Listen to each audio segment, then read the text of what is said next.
बिस्मिल्लाहिर्रहमानिर्रहीम। अस्सलामुअलैकुम वरहमतुल्लाहि वबरकातुहू। मैं हूं नदीम आलम। आप देख रहे हैं मेरा यूट्यूब चैनल मेरी ज़ुबान। आपसे दरख्वास्त है कि चैनल को सब्सक्राइब करें और कमेंट में अपनी राय का इजहार ज़रूर दें। दिन ब दिन मुल्क की जो सियासी सूरत हाल है वो मज़ीद गंभीर होती जा रही है। जैसे कि कल हामिद मीर साहब ने भी फरमाया कि असद तूर और इमरान रियाज खां की जो गिरफ़्तारी है, हम उन्हें रहा करने का मुतालबा नहीं करते, बल्कि हमारा मुतालबा ये है कि जो लिस्ट है आप लोगों के पास कि जितने भी सहाफ़ी आप लोगों ने गिरफ़्तार करने हैं वो एक ही दफ़ा गिरफ़्तार कर लें और आओ और हमें आकर गिरफ़्तार करो। यानी सहाफ़ी भी अब मैदान में आ गए हैं और ये लोग जो कह रहे हैं कि हमने मुफाहमत करनी है, तो इन्होंने जुल्म बर्बरियत की जो है तमाम हदें मेरा ख्याल कहता है पार कर लेंगे। और 29 फरवरी को यानी कि कल हर सूरत अजलास बुलाने की तैयारी की जा रही है और इनको नज़र आ रहा है कि सदर मुमलकत आइन की खिलाफ वर्जी कर रहा है। भाई, आइन पर अमल दरामद पाकिस्तान में हुआ कब है, किस वक्त हुआ है आइन पर अमल? 3 दफ़ा तो मार्शल लॉ लगा इस मुल्क में और हमारी अदालतों ने ही मार्शल लॉ लगाने की जो वजूहात हैं उनको बल्कि आइन में तरमीम तक की इजाज़त दे दी हमारी अदालतों ने। इतना जुल्म जो लोगों ने किया है उसमें हमारी अदालतें बराबर की शरीक हैं। किसी जगह पर भी इन लोगों ने स्टैंड नहीं लिया।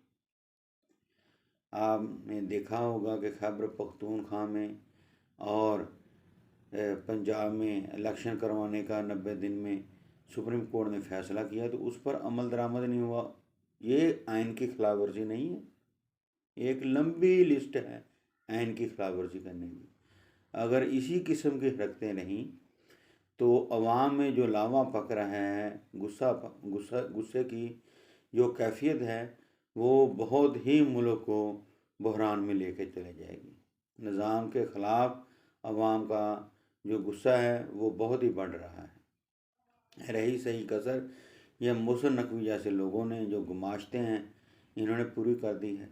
और ये लोग कह रहे हैं कि अब नारे लगते हैं PSL में ज़ाहरा के इमरान खान के चाहने वाले, तो कहते हैं कि लोगों का दाखिला ही बंद करते हैं, नारे ना लगे। किस किस की आप ज़ुबान बंद करवा देंगे? यही लोग हैं जो इस्टेब्लिशमेंट और इमरान खान को आमने सामने देखना चाहते हैं, क्योंकि उनकी रोज़ी रोटी इसी तरह लगी हुई है।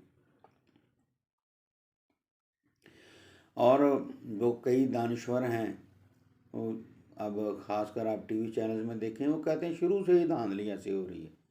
2018 में भी हुई थी, पहले भी हुई थी, उससे पहले भी हुई थी। वो आप अक्ल के अंधो, कराची की 22 में से 19 नशिस्तें PTI जीती हुई है फॉर्म 45 के मुताबिक। कल खुर्रमशेर ज़मान ने इस पर प्रेस कॉन्फ्रेंस भी की है, जो कराची डिवीज़न के PTI के सदर भी हैं, कि 22 में से 19 नशिस्तें हम जीती हुई हैं, तो हम उनके फॉर्म 45 से आपको दिखाने के लिए तैयार हैं सभी के। पहले कभी 2018 में ये जो शोशा छोड़ा था तो उसमें किसने फॉर्म 45 दिखाए हैं? अब रही सही कसर, अब तो जो 10-12 नशिस्तें मज़ीद कम करने की जो साजिश हो रही है, इससे मुल्क मज़ीद गंभीर और बहरानी कैफियत का शाकार हो जाएगा। आज के प्लेटफार्म पर मैं खुसूसी तौर पर खानेवाल के जो शहरी हैं, सपोर्टर वोटर हैं NA 146 के, तो उनसे दरख्वास्त करता हूं कि वो हफ्ते के रोज़ पुरअमन एहतजाज बड़े पैमाने पर करें। कि उस वक्त एहतजाज करेंगे जब आपका जो हक है, आप नशिस्त जीती हुई है, वो आपसे छीन ली जाएगी। इसी तरह ये अब एहतजाज बढ़ता जाएगा, ये मुल्क के लिए भी नुकसानदेह है। और जितना मर्जी प्रोपोगंडा कर लें कि इमरान खान ख़त लिख रहा है, मेरा तो ख्याल है कि ख़त लिखने की ज़रूरत नहीं है। तो अगर लिख भी दे तो जितना मर्जी प्रोपोगंडा, पहले थोड़ा प्रोपोगंडा इमरान खान के ख़िलाफ़ कर लिया है, वो इशू पे बात करें। अब प्रोपोगंडा से इमरान खान से जो चाहने वाले हैं, उसके जो वोटर सपोर्टर हैं, वो आपकी बातों से फिसलेंगे नहीं। वो अब डट के खड़े हैं। और मरीम नवाज़ ने चीफ मिनिस्टर का जो हलफ उठा लिया है, तो पहले तो वो फैसला करे जो उसने वादा किया था कि बिजली 200 यूनिट तक फ्री करने का। अब रिपोर्ट्स आ रही हैं कि 7 रुपये यूनिट बिजली मज़ीद महंगी कर दी जाएगी, क्योंकि इनकी बातों का तो मुस्लिम लीग के जो नून के वोटर सपोर्टर हैं उनको यकीन नहीं है। वो आपको पता ही है, अगर उनको यकीन होता तो उनको वोट ना पड़ते। जैसे जिस तरह अब मुस्तफा कमाल की जो उसने मान भी लिया है कि ये उसकी जो ऑडियो है वो बिल्कुल ठीक है, तो रही सही इलेक्शन की साख तो वैसे ही ख़त्म हो गई कि MQM की तो टोटल नशिस्तें जाली हैं और इनकी भी 60% जाली हैं। जो 17-20 नशिस्तें पंजाब में जीते हैं वो मुश्किल। आइंदा जब भी मुनसिफाना इलेक्शन हुए तो जो मशरकी पाकिस्तान वाला जो रिज़ल्ट था कि 162 में से गालबन 160 शेख मुजीब जीता था, अब पूरे पाकिस्तान में आइंदा जब भी इलेक्शन हुए तो ऐसे ही आपको रिज़ल्ट देखने को मिलेगा। हर दफ़ा ही 47 फार्म पे इलेक्शन नहीं बनेंगे। अब आवाम जाग चुकी है। अब इन लोगों को, सभी लोगों को मिल बैठकर मुल्क की फलाह के लिए कोई फ़ैसला करना पड़ेगा।